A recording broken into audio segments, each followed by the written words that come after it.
பேரவைத் தலைவர் அவர்களே, முதல்ல முதலமைச்சர் கொண்டு வந்த தீர்மானத்திற்கு முழு மனதோடு நாங்கள் ஆதரவு தெரிவிக்கிறோம்.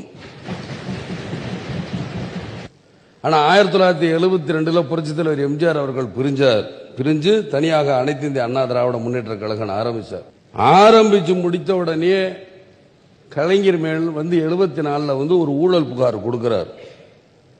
புரட்சித் தலைவர் எம்ஜிஆர் அவர்கள் சென்ட்ரல் கவர்மெண்ட் கிட்ட போய் ஊழல் புகார் கொடுக்கிறார்.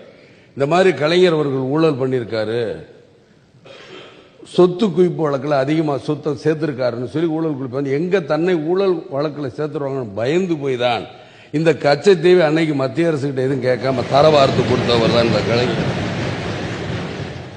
அன்னைக்கு மேற்கு வங்கத்தில் PC ராய் அப்படின்னு ஒரு முதலமைச்சர் இருந்தாரு.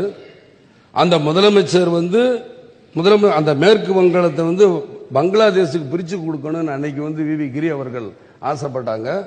அன்னைக்கு PC ராய் முடியாதுன்னு சொல்லிட்டார். PC ராய் அதாவது மேற்கு வங்கத்தை நான் பிரிச்சு கொடுக்க முடியாது என்பது இந்திய அரசியலமைப்பு சட்டத்தில் ஒரு நாட்டோட இதை பிரிச்சு கொடுக்கிற அரசியலமைப்பு சட்டத்தில் இடம் இல்லை அப்படின்னாரு. இருந்தாலும் வழக்கறிஞர் செத்தல்வாட்டை கேட்டிருக்கார். செத்தல்வாட்டை கேட்டு என்னன்னு கேட்கும்போது பிரிக்க முடியாதுங்க, நீங்க பாராளுமன்றத்தில் சட்டத்தை இயற்றி இரு சபைகளும் சட்டத்தை இயற்றி கொண்டு வந்தாதான் முடியுங்கும் பொழுது அந்த தீர்மானம் அதோட கைவிடப்பட்டது. அன்னைக்கு இருந்த முதலமைச்சர் PC ராய்க்கு